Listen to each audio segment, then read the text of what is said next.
नमस्कार, आप देख रहे हैं देश रोजाना। मैं हूं बेनजीर हाशमी। बुलेटिन में शुरुआत करेंगे कुछ ताज़ा हेडलाइंस के साथ, फिर बात करेंगे हरियाणा की बड़ी और खास खबरों की। आम आदमी पार्टी ने पंजाब से राज्यसभा सांसद संजीव अरोड़ा को लुधियाना वेस्ट विधानसभा सीट पर होने वाले उपचुनाव के लिए बनाया कैंडिडेट। पार्टी ने आज ही दी इसकी जानकारी। जम्मू कश्मीर के राजौरी में एलओसी के पास सेना की गाड़ी पर आतंकियों ने की फायरिंग। हमला सुंदरबनी इलाके के फॉल गांव में हुआ। अधिकारियों ने बताया कि सेना का वाहन आतंकियों के इलाके से होकर गुजरा तो इसी दौरान जंगल में छिपे आतंकियों ने कुछ राउंड फायर किए। बिहार में अक्टूबर में होने वाले विधानसभा चुनाव से 7 महीने पहले नीतीश मंत्रिमंडल का हुआ विस्तार। 7 विधायकों को मंत्री पद की दिलाई शपथ। आज मंत्री बनाए गए सभी विधायक भाजपा के हैं। इनमें 3 पिछड़े, 2 अति पिछड़े और 2 स्वर्ण समुदाय से हैं। तो वहीं प्रयागराज अयोध्या हाईवे पर हुआ भीषण हादसा। बेकाबू कार घर में जा घुसी, 4 लोगों की हुई मौत, कई घायल। ये थे दिन भर की ताज़ा सुर्खियां। बात करते हैं हरियाणा की बड़ी और खास खबरों की। आज थानेसर नगर परिषद चेयरपर्सन पद के लिए भाजपा प्रत्याशी माफी ढांडा के समर्थन में रेलवे रोड स्थित निजी होटल में ब्राह्मण सम्मेलन का आयोजन किया गया, जिसमें भाजपा प्रदेश अध्यक्ष मोहनलाल बडोली मुख्य अतिथि रहे।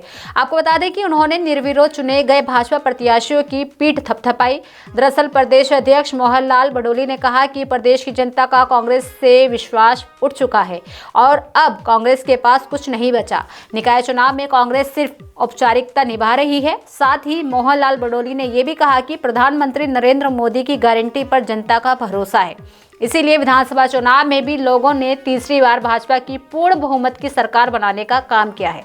पूरे प्रदेश में वातावरण भाजपा के पक्ष में बना हुआ है, जहां जनता ट्रिपल इंजन की सरकार बनाकर प्रदेश के विकास में सहयोगी की भूमिका निभाने को तैयार है। वहीं राज्यसभा सदस्य किरण चौधरी ने एक बार फिर से पूर्व मुख्यमंत्री भूपेंद्र सिंह हुड्डा पर कटाक्ष करते हुए कहा कि हुड्डा को भाजपा में लाने की जरूरत नहीं है, क्योंकि वे पहले से ही भाजपा के लिए काम कर रहे हैं। उन्होंने कहा कि हुड्डा और उनके बेटे दीपेंद्र सिंह हुड्डा पर निशाना साधते हुए बोली कि जब तक ये दोनों कांग्रेस में हैं, पार्टी आगे नहीं बढ़ सकती। दरअसल भिवानी में पत्रकारों से बातचीत के दौरान किरण चौधरी ने कहा कि दिल्ली चुनावों में कांग्रेस का सुपड़ा साफ हो गया और अब पार्टी के खत्म होने के पूरे आसार हैं। उन्होंने दावा किया कि निकाय चुनावों में भाजपा पूर्ण बहुमत से जीत दर्ज करेगी। हुड्डा के भाजपा में आने की चर्चाओं पर तंज कसते हुए किरण बोली कि हुड्डा तो शुरू से ही हमारे साथ हैं और हमारा ही काम कर रहे हैं, इसके लिए मैं उनका आभार जताती हूं।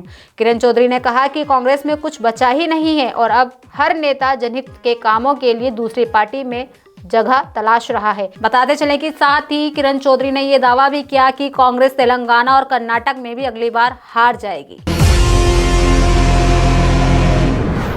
वहीं हरियाणा के पूर्व मुख्यमंत्री भूपेंद्र सिंह हुड्डा ने बड़ा बयान दिया है। दरअसल उन्होंने कहा कि भाजपा सरकार पड़ोसी राज्यों की तुलना में शिक्षा के क्षेत्र पर कम बजट खर्च कर रही है। 2 साल पहले हरियाणा सरकार ने राज्य के सार्वजनिक विश्वविद्यालयों और अनुदान सहायता के स्थान पर ऋण देने का प्रस्ताव रखा था। प्रदेश सरकार शिक्षा पर जीडीपी का महज 2% खर्च करती है, जबकि नई शिक्षा नीति 6% खर्च करने की सिफारिश करती है।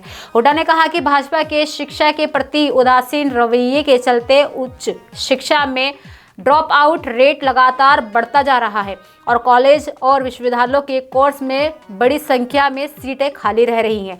वहीं चंडीगढ़ में एक बयान जारी कर पूर्व सीएम भूपेंद्र सिंह हुड्डा ने कहा कि बीजेपी ने प्राइमरी से लेकर उच्च स्तर शिक्षा समेत प्रदेश के पूरे शिक्षा तंत्र का बंटाधार कर डाला है।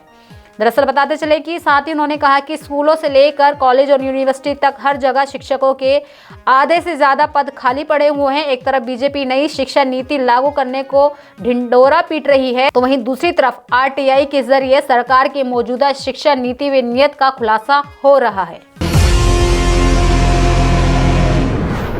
हरियाणा में नगर निगम चुनावों को लेकर राजनीतिक माहौल गरमाने लगा है। प्रदेश के मुख्यमंत्री नायब सिंह सैनी ने कहा कि प्रदेश भर में स्थानीय निकाय चुनावों को लेकर जबरदस्त उत्साह और जोश देखने को मिल रहा है। दरअसल उन्होंने दावा किया कि 2 मार्च को हरियाणा में ट्रिपल इंजन की सरकार बनेगी। सीएम सैनी ने यह भी कहा कि हमारी सरकार ने जो वादे किए थे उन्हें लगातार पूरा कर रही है।